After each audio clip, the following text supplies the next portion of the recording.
Today is the day that the Islanders introduced Mathieu Darche as their new GM. At his formal introductory press conference, we'll discuss what he needs to say and what impact he'll have on the franchise. All that and more next on today's Locked On Islanders podcast.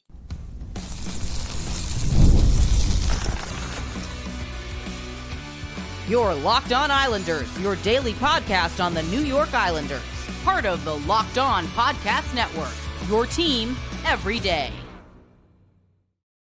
Welcome, everybody, to the Thursday edition of the Locked On Islanders podcast, part of the Locked On Podcast Network, your team every day. I want to thank everyone who makes Locked On Islanders your first listen every day. Don't forget to subscribe on YouTube or wherever you listen to podcasts so you never miss an episode. Today's episode is brought to you by FanDuel. Right now, new FanDuel customers can get $200 in bonus bets if your first $5 bet wins. I'm Gil Martin. I've been covering the New York Islanders for almost 2 decades, and I wrote the book Ice Wars on the history of the Islanders' rivalry with the Rangers from 1972 to the modern era. So glad you could join us today to talk a little Islanders hockey, and we have got a very busy show coming up. Mathieu Darche going to address the media today, Thursday at 11 a.m., his introductory press conference with the New York Islanders. And we wanted to discuss what it is we want to hear and need to hear from him and the impact that'll have on the team. We'll talk about some possible buyout candidates that were mentioned in a recent article, and we'll continue our player-by-player look at this team with JG Pageau, what kind of a season he had, and his potential future and role with the Islanders. I am really looking forward to hearing what Mathieu Darche has to say this morning at his press conference. This is going to give fans and members of the media the first real peek at the approach that Darche is going to take with this team. And I've been thinking about this, especially since Friday when they announced his hiring. And one thing, and everydayers, people who have listened to this show for a while, are very familiar with this. But I'm going to start with the most basic thing. This team needs to get younger. I don't think there's any way around that. I don't think that anybody else besides the man who built the team would argue with that fact, that the Islanders have too many players on the wrong side of 30, many of them with questionable contracts and modified or full no-trade clauses, and that has to change. That we need to know that this team is going to get younger, and it is going to mean breaking up and parting with some very good players who have been a part of this core for 3, 4, maybe even 10 or more years. And that's not necessarily going to be pleasant.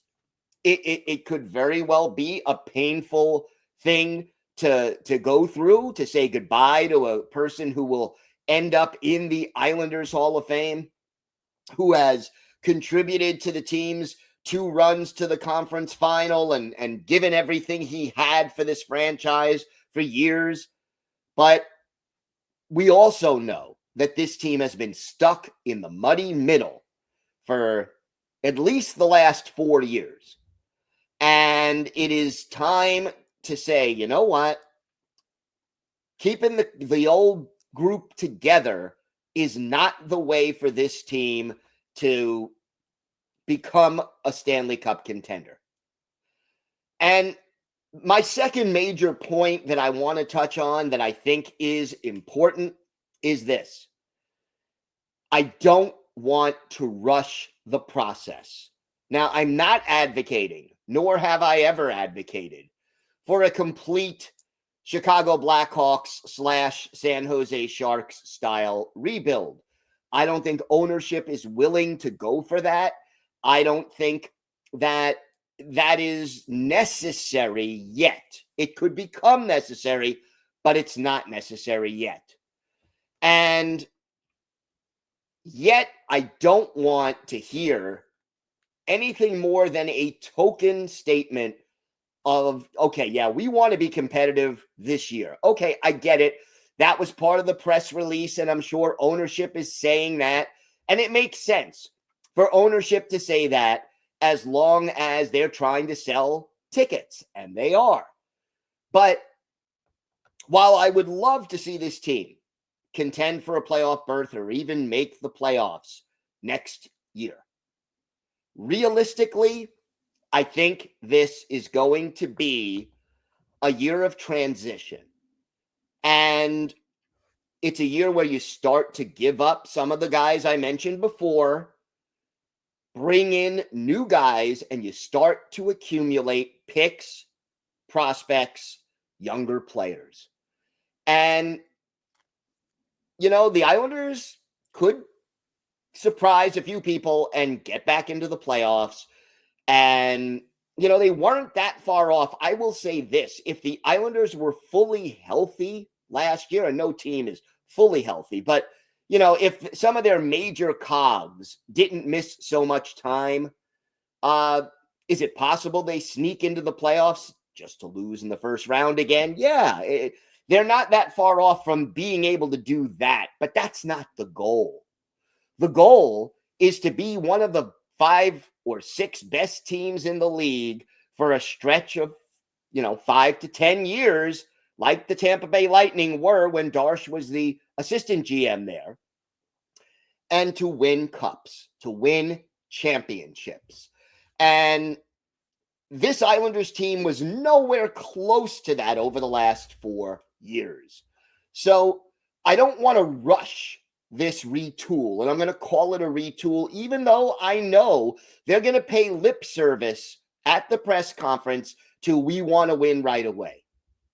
Say whatever you need to say for the season ticket holders, but do what you need to do to build a cup contending team. And realistically, that very well may mean taking 1 step back to take 2 steps forward.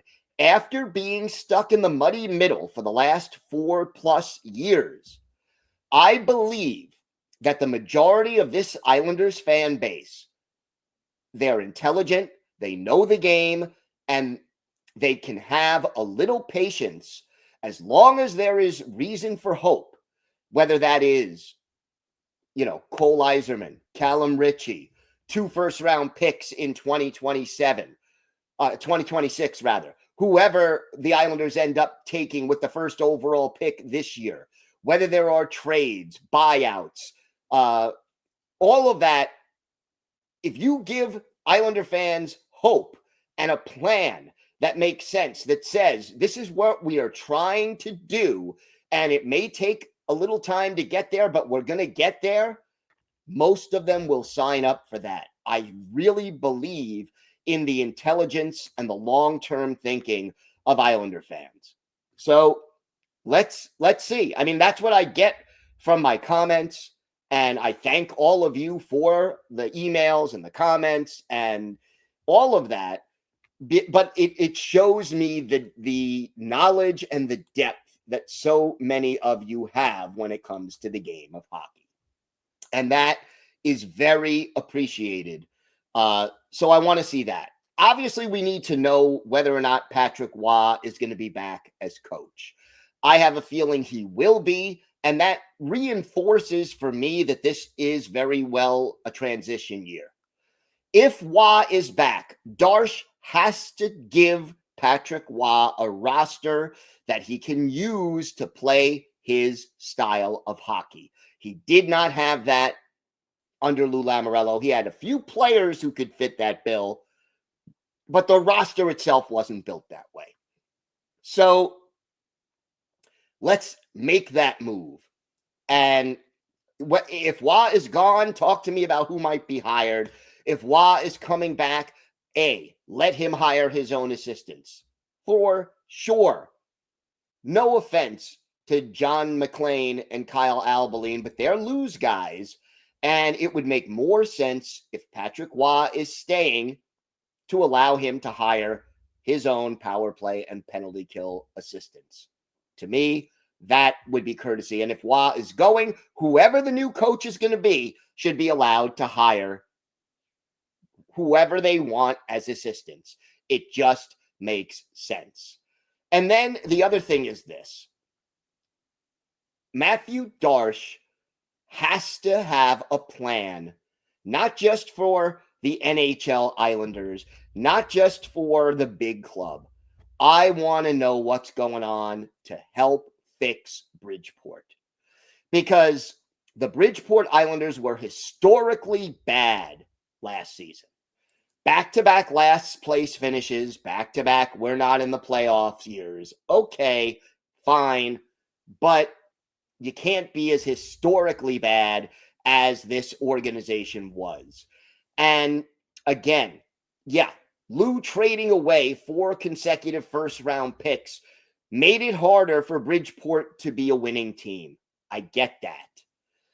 But now you're starting to stockpile some prospects. And now you need to make it so. If Bridgeport doesn't ever win a Calder Cup, I can live with that, okay? I'd love it if they did, but I don't need them to win a championship. I need them to be a place where your top prospects go there, stay there for half a year, 2, 3 years, whatever it has to be, and they come out NHL ready. That they develop and mature and grow as a hockey player so that when they come to the big club, they hit the ice skating. And how you're going to fix that, and believe me, new leadership is needed at Bridgeport after you win 4 out of 36 home games. That's not something that can be repeated. So those are some of the big picture things I want Mathieu Darche to address. Hopefully he will address them, and we will begin to get a better idea as to what the direction of this hockey team is going to be next year and the year after, and so forth and so on. I am really looking forward to hearing what Mathieu Darche has to say and how it's going to impact this franchise for the foreseeable future. We have got a lot more to discuss on today's show. Bleacher Report just came out with a list of players that are likely buyout candidates this offseason. Well, some of them were New York Islanders. We'll talk about those possibilities and how that could impact the team. We continue our player-by-player look at the Islanders with JG Pageau. And for our Islanders' birthday of the day, an original Islander who ended up coaching an NHL team to the Stanley Cup championship in 1989. Let's see if you can guess who that is. We've got all that and a lot more next on today's Locked On Islanders podcast. Today's episode is brought to you by FanDuel. The NBA playoffs are in full swing, and every night delivers highlight-worthy performances, major momentum shifts, and can't-miss moments. Whether it's a game-winning shot or a breakout player, there's never been a better time to get in on the action, and FanDuel makes it easy to stay in the game before tip-off and live. With player props, performance trends, and same-game parlays, fans have more ways than ever to play smart and win big. Which players are showing up in the biggest moments, and how could tracking their trends help you build your next big bet? Well, check that all out at FanDuel.com. If you're new to FanDuel, this is the perfect time to sign up. Head over to FanDuel.com, place your first $5 bet. If it wins, you'll get $200 in bonus bets. Again, place that first $5 bet at FanDuel.com, and if you win, you'll get $200 in bonus bets. So make every moment more with FanDuel, an official sportsbook partner of the NBA. So Bleacher Report had an article league-wide. It wasn't just an Islanders-related article. 8 players who could be bought out this season. So there's 32 teams in the National Hockey League. They're looking at 8. 2 of those 8 were New York Islanders. And I don't think either one of them are surprises, quite honestly. The first one, Pierre Engvall. No shock there. I know Engvall had a little hot streak of about 5 or 6 games late in the season. Certainly played better in the last 10 games or so than he did in the first 40. But Pierre Engvall at this point is not really a part of the team that Patrick Roy seems to want to ice if Roy stays. And 5 years left on this $3 million a year contract is just a lot. Look, I give Lou Lamoriello credit for some of the good things he did, and there were many, but he also has to take criticism for the bad. And signing a third-line player to a 7-year extension really wasn't a wise move by Lou. So I don't think, to me, buyouts are usually your last resort, okay? I don't want to use a buyout unless I cannot trade a player. But I don't see how any other team is going to line up for a player who is not a prospect anymore. He's in his very late 20s. He's not going to develop into anything substantially more than what he is. I don't see any NHL team taking on 5 more years of Pierre Engvall. It just doesn't make sense. So you could save $2 million against the cap for the next 5 years if you buy out Pierre Engvall. I think that's likely. Look, if you can retain a little bit of salary and end up ahead of the game as compared to a buyout, by all means, include him in a trade. I just don't see that as likely. If Roy stays, I don't think he wants Engvall on the roster because Engvall doesn't consistently play the way Roy wants him to play. He played less than 12 minutes of ice time last year per game, had 15 points in 62 games. It just doesn't seem like he is a part of the team's long-term plans, and he was never really a part of the core. I think it would make sense if you can't trade him to buy him out. Now, the other player mentioned in this article is a little trickier, and that's Scott Mayfield. Mayfield is 30. He also has 5 years left on his contract at a $3.5 million per year cap hit. And again, should you be signing a 30-year-old third pair defenseman to a 7-year extension? No. I like Scott Mayfield. He's been a good player for this team, but that 7-year deal just did not make a lot of sense. And the reason I think you possibly could trade Scott Mayfield, and I would prefer that they trade him if they can, he is a right shot defenseman, and those are hard to come by in the National Hockey League. So I think you might be able to trade Scott Mayfield. And maybe you don't have to take, much, you don't have to retain much salary, or you throw him into another deal of some kind. But to me, you have a glut of defensemen right now. Moving on from Mayfield to save some cap space and to free up some of the younger defensemen, whether it's Isaiah George, whether it is re-signing a D'Angelo or Boqvist or a Perunovic. All of those things, I think, would make sense because, again, if Patrick Roy stays, I don't think Scott Mayfield is really the type of player that Roy prefers to have on the blue line. Now, you save $2.3 million against the cap if you buy out Scott Mayfield. And, it'll take you 10 years to get that complete cap hit off the books. But as much as this team does have a lot of cap space on the surface, something around 28 million, it's not that much when you realize how many players they still have to re-sign, whether they're restricted free agents, unrestricted free agents with arbitration rights. Look, you re-sign Noah Dobson to a major contract. Even a bridge contract for Dobson is going to take up a minimum of $5 or $6 million of that cap hit. And if you sign him to that long-term deal, people are saying $9, maybe even $10 million a year for Noah Dobson. That's more than a third of your available cap hit, and then you still haven't re-signed Simon Holmstrom, Alexander Romanov, Maxim Siplikov. There are so many guys you need to just re-sign, let alone bring in. So freeing up cap space by either trading or buying out Pierre Engvall and Scott Mayfield would make a lot of sense.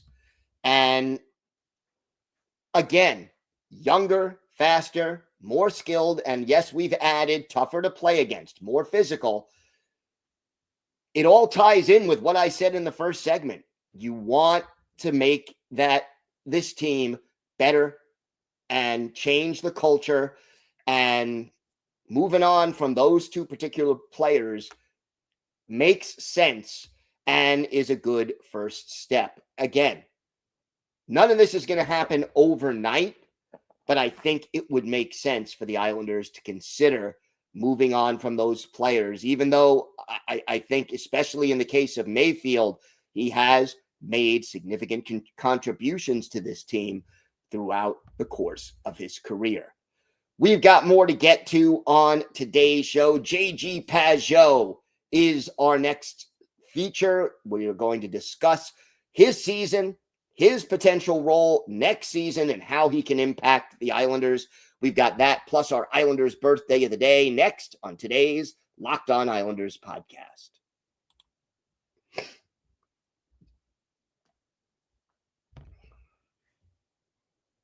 We continue our player-by-player look at this team with JG Pageau. Everydayers know we've been going for the last few weeks. We've done Matthew Barzal and Tony DeAngelo and,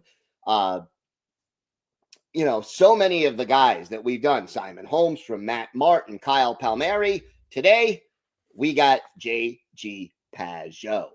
And look, I have always liked and respected JG Pageau for what he brings to the table. He is not the kind of guy who's going to make headlines. Like, you're very rarely going to, from a national perspective, you're not going to hear too many national columnists or broadcasters talk extensively about JG Pageau.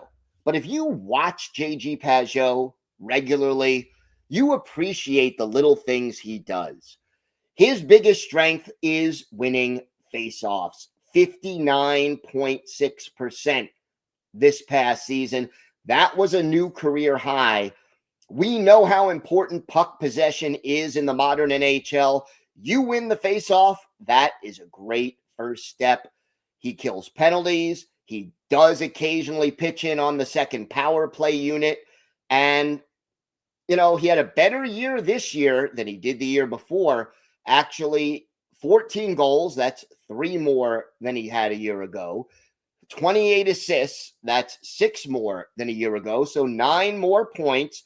Went from a -8 in 2023, 2024 to a +4 this past year for the Islanders, even though the Islanders as a team were worse off in goal differential. So I like JG Pageau. He averaged more than 16 minutes on ice per game. That was up from last year as well. And again, he is a useful middle six player.